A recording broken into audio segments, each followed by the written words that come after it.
Thanks for listening to BAXIES Musical Podcast and the encore episode with my guest, Bill Stevenson from The Descendents. If you like what you hear today, be sure to follow it, like it, rate it, share it all over the place. Remember, you can also listen to the podcast with the all-new Rock 102 app, available for iPhone and Android. And also be sure to follow us on Instagram, Facebook, and TikTok for regular updates. Today, we're brought to you by Metro Chrysler, Dodge, Jeep, and Ram at Chicopee. Visit their state-of-the-art dealership next to BJ's and Big Y on Memorial Drive, or head over to metrojeep.com and drive off in your new Chrysler, Dodge, Jeep, Ram today. And now, let's get into BAXIES Musical Podcast. It's BAXIES Musical Podcast.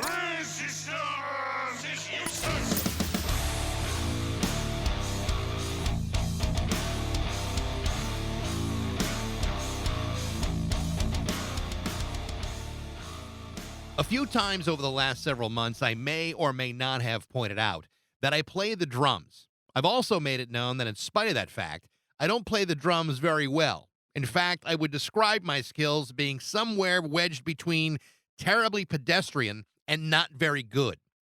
I do, however, know the difference between guys who can actually play from the guys like me who play in their basements in front of nobody. I also know that many people think of drummers as the guys who play behind actual musicians. And while that might be true in some situations, as it would be with me, it's certainly not true of my guest today on the podcast. If you ask music fans to name their favorite rock drummers, they'll usually cite names like John Bonham or Neil Peart as among the greatest drummers ever. And there's probably a pretty good reason for that. But one name that sometimes gets overlooked is Bill Stevenson. Bill Stevenson is one of the most explosive rock drummers alive. Drum-wise, Bill Stevenson is a beast, a highly caffeinated, highly regarded behemoth who plays with astounding power, speed, accuracy, and skill. This is the guy that inspired Dave Grohl from Nirvana and the Foo Fighters to pick up a pair of drumsticks when he was a kid. This is the guy that Black Flag hired when they couldn't find a drummer who was aggressive enough. This is a guy whose playing is like a roundhouse kick to the face. In short, nobody plays like Bill Stevenson because nobody is Bill Stevenson. But that's not even the important part. Bill Stevenson is the leader behind the band The Descendents, one of the most important and original bands to emerge from the West Coast hardcore scene, which began in the late 1970s with great albums like Milo Goes to College, I Don't Want to Grow Up, and Everything Sucks. He's not only the leader of that band, he's also the leader of their slightly lesser-known cousin, the band All, which consists of his other Descendant bandmates when lead singer Milo Aukerman isn't busy as a molecular biologist. Seriously, look it up. Bill is also one of the primary songwriters for both bands, The Descendents and All, where unlike a lot of his contemporaries, he uses things like melody and phrasing to talk about everyday stuff like fishing, drinking coffee, eating food, and having a girlfriend, essentially creating what would become a mixture of pop and punk all at the same time, which, I should point out, exploded in popularity in the mid-1990s. Bill not only produces his band's music, he's the ultimate do-it-yourselfer. The dude is a whirlwind of energy despite cheating death on at least 2 different occasions, which you can find out more about in the 2013 documentary film called Filmage, the story of the Descendents and All. The Descendents are back with lead singer Milo Aukerman, Carl Alvarez, Stefan Edgerton, and they are about to release new music for the first time in 5 years. This is my conversation with the legendary Bill Stevenson from The Descendents on BAXIES Musical Podcast.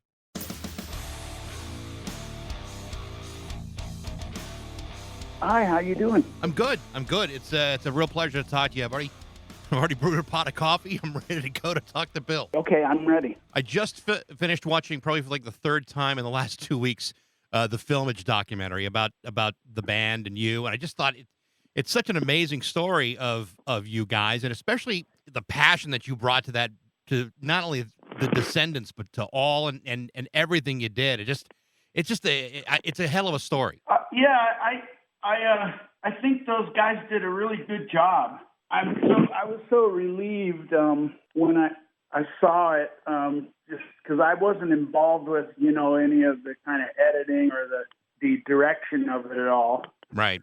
And I was so relieved when I saw it, because that could have been such a huge, tedious undertaking for like me and the guys to try to arbitrate that ourselves or whatever. And I really feel like the guy that made the movie did such a good job. I thought so too. I think what's important is it's so hard to find real information about bands you love apart from Wikipedia. Yeah, I mean, selfishly, I suppose my only misgiving is that I don't tend to like to draw attention to myself. I guess, which is why I chose the drums as opposed to singing or something. And so my only misgiving is I wish the movie wasn't quite so much like about me and, my illness that I had and all that stuff. Right. But I guess maybe they had to do it that way because I'm the one, like common thread. I'm the grandpa, I guess. So I worked in college radio back in the 80s, and I remember the first time that I really heard the band or really paid attention would have been 87, around the time the All record came out.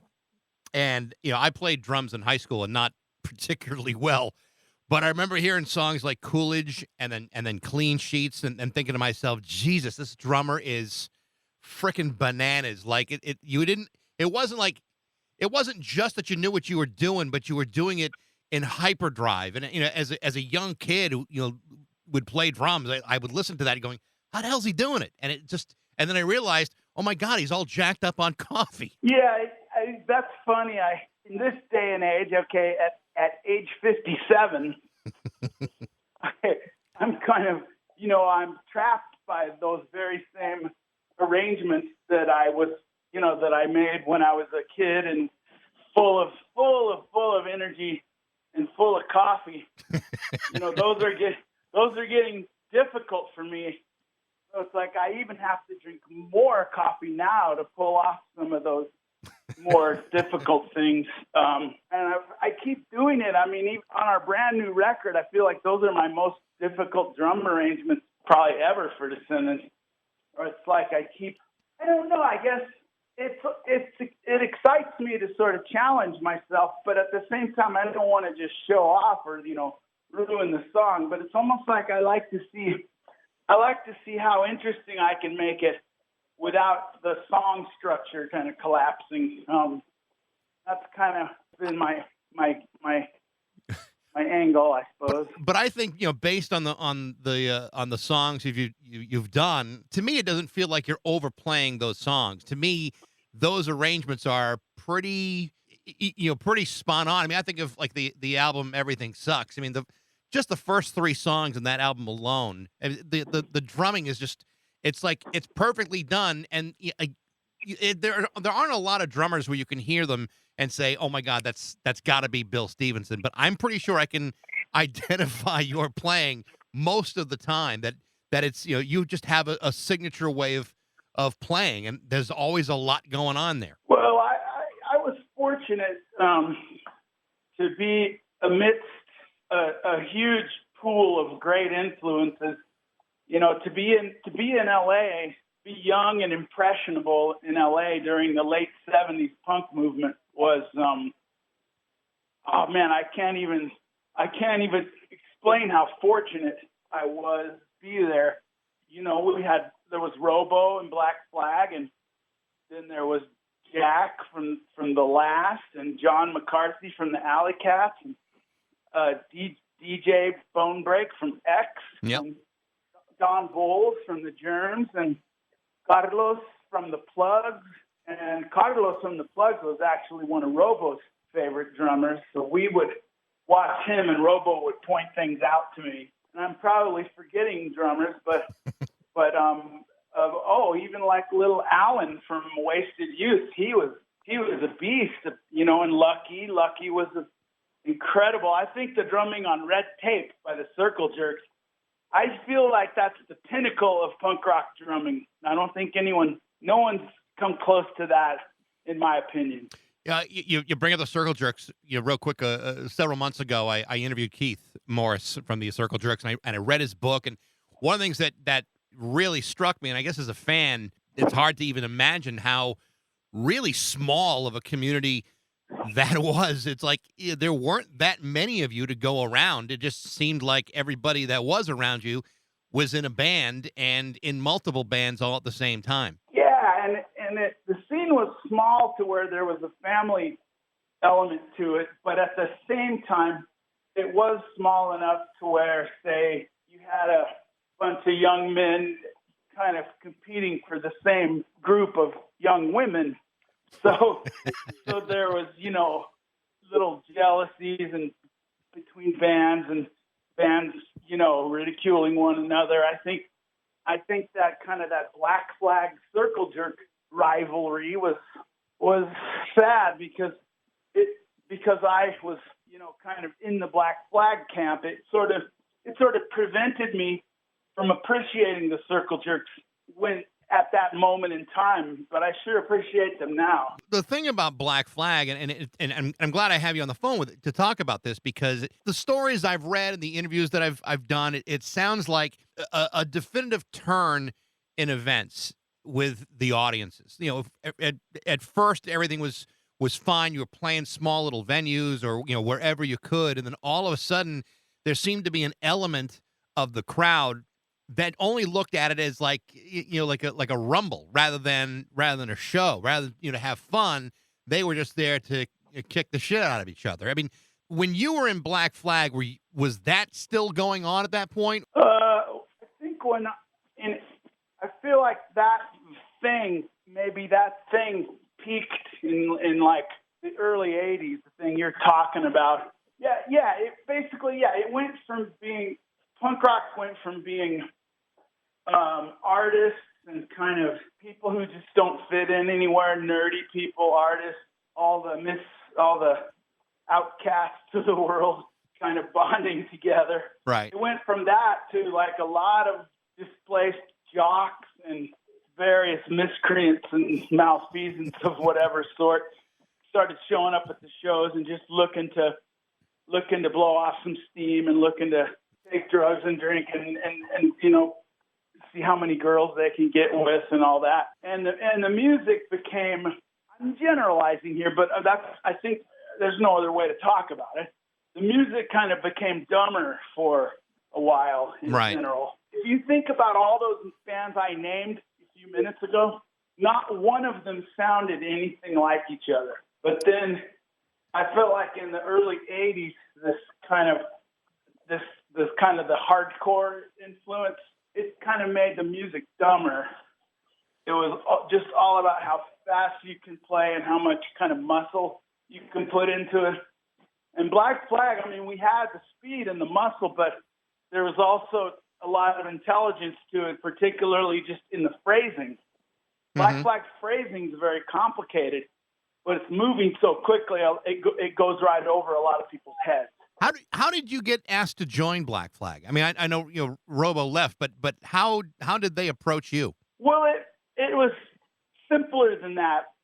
So the first thing is, okay, I've known Keith since I was 8 years old, and that's through the fishing tackle store that his father owned, and that I would go buy my fishing tackle from when I was a little kid, and Keith worked there. But then I ended up working there later when I was like a preteen and young early teens. So this was, pre-Black Flag. So, and then the other thing to think about is Greg Ginn, where he lived at his parents' house, that was like 60 yards from my house. And we all went to the same high school, and we all shared the same practice rooms. And I mean, we didn't all go to the same high school at the same time, but I mean, everybody, Black Flag, Descendents, Pennywise, Saccharine Trust, we all went to the same high school. It was like we were just all together already. And then whenever they'd have trouble with Robo getting deported back to Colombia, right, because he didn't have his visa stuff in order, well, then they would come to me and say, well, Robo got deported. Can you play these shows? And so I was kind of just always there. And then at a certain point, I guess they got tired of having to do that thing where right. they'd have to, Robo would have to either fly or take a boat to Baja, California, to like Cabo San Lucas. And then we would drive down to the tip of Baja and get him and then bring him across the border to Mexico. And I think the guys, they kept asking him to get his visa stuff in order, and he never really did it. So then I just kept filling in more and more. But then, they had other drummers, like a person named Emil he was from Twisted Roots and from the Oziers. He did a tour for them. And then when he quit, I filled in again. And then they had Chuck Biscuits for one tour, and then when he quit, I filled in again. So it's kind of like I was just there, and it was like at a certain point, it just seemed obvious that I was going to need to be the guy. Even though, like, if you ask me, Robo is and always will be the guy. Robo is my drum hero in a lot of ways, my mentor. He is a great friend of mine. We're still really close friends today, and I love him dearly. And that's the Black Flag that I love is with Chuck and Greg and Robo. So talking about the Descendents a bit, unlike a lot of the bands that were out there at the time and they're talking about politics or social issues. I mean, you guys were singing songs about stuff that people could relate to: food, riding bikes, girls, fishing, farting, mundane stuff that meant something to people, as opposed to just saying. And it said it in the documentary. There's enough bands out there that were saying Reagan sucks, but there weren't enough punk bands that were just talking about breaking up with a girl. I feel like that perspective on it is definitely one of hindsight, because it isn't even that. It's more like we were just three guys, and then we became four guys in our whatever garage we could find, practicing and playing. And we didn't, like the thought that anybody would ever hear us, the thought that like more than 50 people would ever come see us, the fact that we would ever do anything more than play parties or whatever, tiny little bars, the thought never crossed our mind of like becoming famous or selling a bunch of records. And so we weren't writing songs for other people to hear. We were writing songs for us to hear, for each other to hear. We were our own audience because we didn't have an audience, and we didn't think. I mean, I'm not trying to be falsely humble or play it off like we were really unpretentious or whatever. But we genuinely never considered the thought of like what other people might think of what we were doing. With Wiener Schnitzel, it was like, hey, let's write a song about when we drive through and get hot dogs. That'll be cool. It wasn't like, hey, wait till the world hears this. It was like, no, wait till Frank and Tony hear this. Like, wait till we hear this.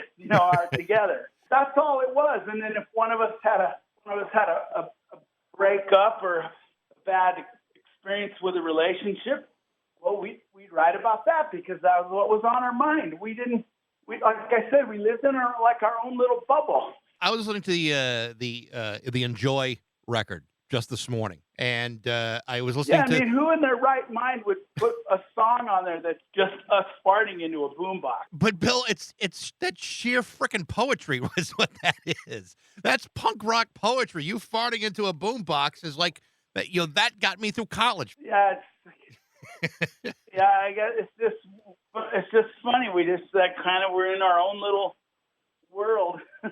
One of the big things in the documentary that I thought was really, really interesting is the whole thing with Milo.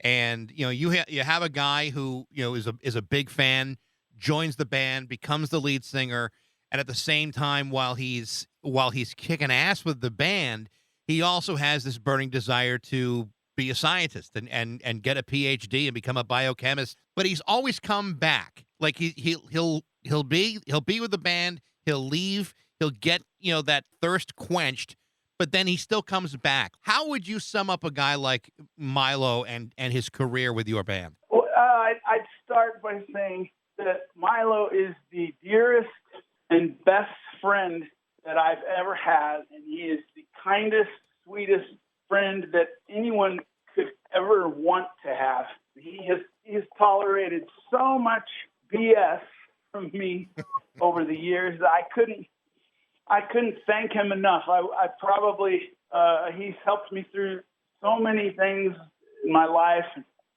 I feel like I'll spend the rest of my life trying to repay him, or at least show him, some gratitude.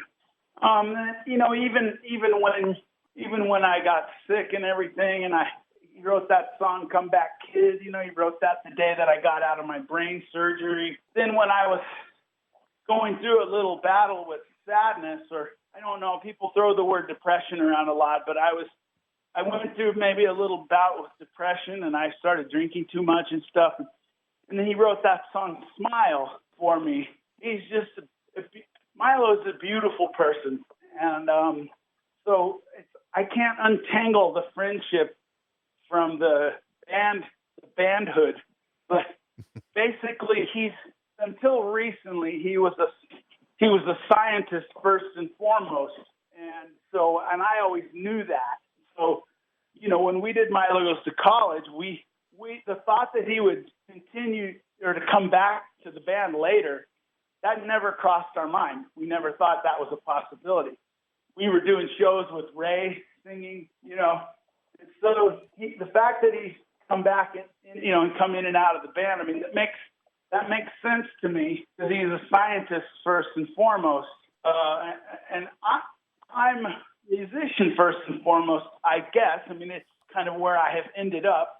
And so when he wasn't around, we would operate as all. We had all has done some wonderful music, And so I think everybody kind of got what they want. Me and Carl and Stefan got to keep playing and playing and playing, and Milo got to do his science. Yeah, our band is just more based on the family, the camaraderie, the friendship, and that's really what's. I think that's pretty clear. When you see how audiences respond to Milo, as opposed to the guys you've had sing in all. In my point of view, there are songs that all have done that are every bit as good, if not better, than some of the Descendents songs.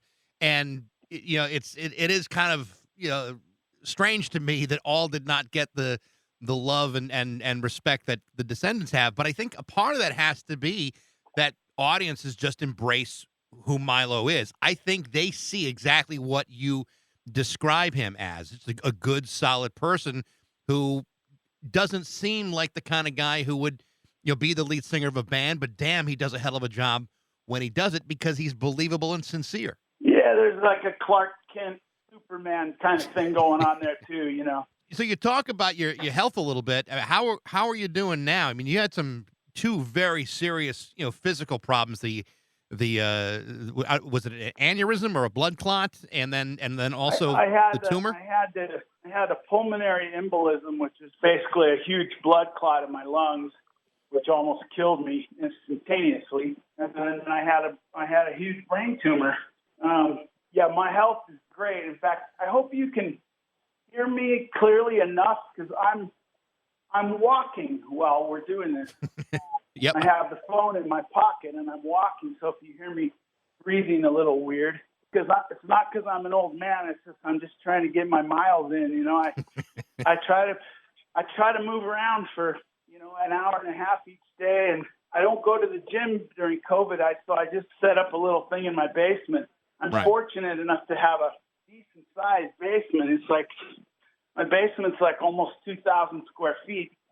So I've got some dumbbells down here and an exercise bike and resistance bands, and get on the floor and do sit-ups and do what I can. It's hard for me to do push-ups because I'm so big, but I do them as best I can, or I do them on my knees. And I'm trying to stay healthy. I try to eat real nutritious food the best I can, even though there's so much debate about what constitutes nutritious food. If you ask 10 different people what is nutritious, you get 10 different answers. So I feel like I try to make sense of all that and try to eat the things that try to eat the things that everybody agrees are good for you. There aren't really any people that would disagree if you said, well, broccoli and spinach and cabbage and sweet potato, those are good for you. So I eat a lot of vegetables, but I eat some meat, but it's more fish, I guess, vegetables. So I'm My health is great. I haven't been this since COVID happened. I've gotten I've lost a little bit of weight, maybe 20 pounds. Wow. But see, when you weigh 250, 20's not that much. No, That's the thing. I think you and I are kind of in the same ballpark, Bill. I think age-wise and size-wise, I mean, that's about the same ballpark for me too. Yeah, and so I feel like I'm probably stronger than I have been in 15 to 18 years. Wow. I'm probably the last time I was this strong was probably 2004. And I mean, I'm not like some strong guy, muscle guy. I'm only speaking about this in terms of health, because I don't care about the rest of it. I don't care what the scale says, or I don't even really care what my physique looks like. I'm not, out there in the dating market or whatever. But I want to be able to move around. I want to be able to go backpacking with my son. I want to be able to play drums through the, 35, 40 some odd songs that we play. I want to be able to run through those with pride and with precision and not be, completely out of breath. So yeah, I'm doing really well. I don't currently have any pending or lingering health issues. No surgeries or anything on the horizon. Well, I mean, considering where you were a couple of years ago, that's fantastic news. Yeah, I got no complaints. Yeah. So I know you guys, the Descendents released a couple of songs. Suffrage, are there plans to do more or to release an album anytime soon, or where are things standing right now? Yeah, we're working on a new record. I mean, these songs we've been releasing, they're more kind of time specific to kind of what's been going on in our country. Right. So those are a little more like one-off things. But we are working on an actual new album. So yeah, and I've been spending a lot of time playing guitar, which is something I feel like I fell away from it in the last 8 or 10 years. But now I've picked it back up and I'm really playing. For most of my life, I've played guitar several hours a day and bass for most of my life. Really? Yeah. And I feel like I've picked that back up now. I'm definitely playing more guitar than I am drums right now. I mean, I like playing drums at band practice, but I've never been one of those like drummers. They have the drum key on their necklace and they have the Bilgen t-shirt on and that kind of business. And they talk about all the, drummers that are on the cover of the magazines. I've never been that guy. So if I'm by myself playing music, it's usually on the guitar. Well, Bill, it's a real pleasure to talk to you. Like I said, I've been a fan for a lot of years, and it's great to know that you're feeling better, and that a Descendents record is on the way. It's great news for everybody. Yeah, I'm lagging. Stefan and Milo have finished a ton of songs, and Carl's got some finished too. But I'm lagging. This is not the first time. I guess I just take too long to finish my songs. A lot of times I can't finish them. This is going to sound sort of cheesy probably, but the songs, they just come to me usually like right when I wake up. Before I'm awake, I have like a chorus in my head. And it's the whole thing. It's drums, guitar, bass, melody, and lyrics. It's all in my head. Finished.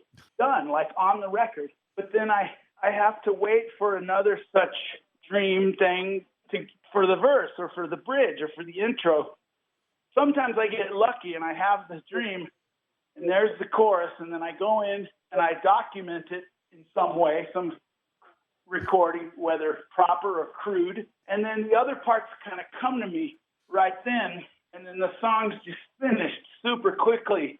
Like Cheer Me Up was that way. Like I wrote Cheer Me Up in 10 minutes. Most of the time that doesn't happen. And then I just have that one part. So like Without Love, I wrote the chorus in 2007, but I never finished it. I couldn't, the other parts never came to me. And I don't like to force it. I don't like to go in and pick up the guitar and kind of, these chords sound pretty good. That'll go with that. I know people do it that way, but I don't do it that way. I have to have one of these premonitions or whatever you call it. But how often But how often does it happen that you wake up with an idea in your head? Because I know I would do this. You wake up with an idea in your head, and then by the time you stretch out a little bit, all of a sudden the idea is lost, and you can't transcribe it the way you're hearing it in your head. That does that ever happen to you? That's why I have to do it right when I wake up. Like my little tiny home studio is 6 feet from my bed. So, because I have to, because I didn't used to have to, because I could remember them. Even if I didn't record it for a week, I would remember it. Now my short-term memory is very, very poor. So I have to record it immediately or it's gone. And people say, oh, well, if you could forget it that easy, it's not worth remembering. But it's like, no, I mean, I forget my own age or, my kids' birthdays and stuff. I forget really important things. Oh, listen, I think that's just being 50. I think that's a big part of it. Yeah, but so I'm trying to get some songs finished. The other thing is, like, the older I get, I'm becoming really snooty or fussy about what it means to be a good song. The worst thing that happens is when I watch that Cole Porter movie. It's called De Lovely. It's my favorite movie in the world. And when I watch it again and I hear his great songs and his great chords and great melodies and great lyrics, it just makes me, two things happen. It makes me want to just quit and go, Bill, you're not a songwriter. Cole Porter is a songwriter. Well, but it also then it makes me want to just try really harder. But the older I get, I'm becoming, it's impossible to please me. It's impossible for me to hear a song and go, wow, that's a great song. I mean, it's almost impossible. And I don't mean just my own writing. I mean, everybody's writing, every song that I hear. It's not that I'm jaded. It's just, I want more. I want to go for all. Well, Bill, I appreciate the time today, and it is a real pleasure to talk to you, and I hope nothing but success and good health going forward. Yeah, keep my fingers crossed, huh? You too. You too, Bill. You sound like you're 50 something. I'll be 55 this year, and yeah, you're right there with me. I'm right there with you. Are you moving around? I mean, you don't have to do much. You just got to get up and move around for an hour. I got an exercise bike in my house, but I find that the longest walk in the world is from the couch to that exercise bike. Put on a show or a movie and just pedal away. Well, Bill, good to talk to you, and best of luck. Yeah, thank you for reaching out to me. It's been my pleasure, and I hope you have a good day. You too, Bill. Thank you. The Descendents are coming to the Strand Ballroom in Providence along with the Circle Jerks on September 5th. Thanks for listening. I hope you enjoyed it. If you did, like it, share it, review it. Follow along on Instagram, Facebook, and TikTok for regular updates. You can also email me at bax@rock102.com. I'd love to hear what you think. Thanks to Metro Chrysler, Dodge, Jeep, and Ram at Chicopee, and thanks to you for listening to BAXIES Musical Podcast.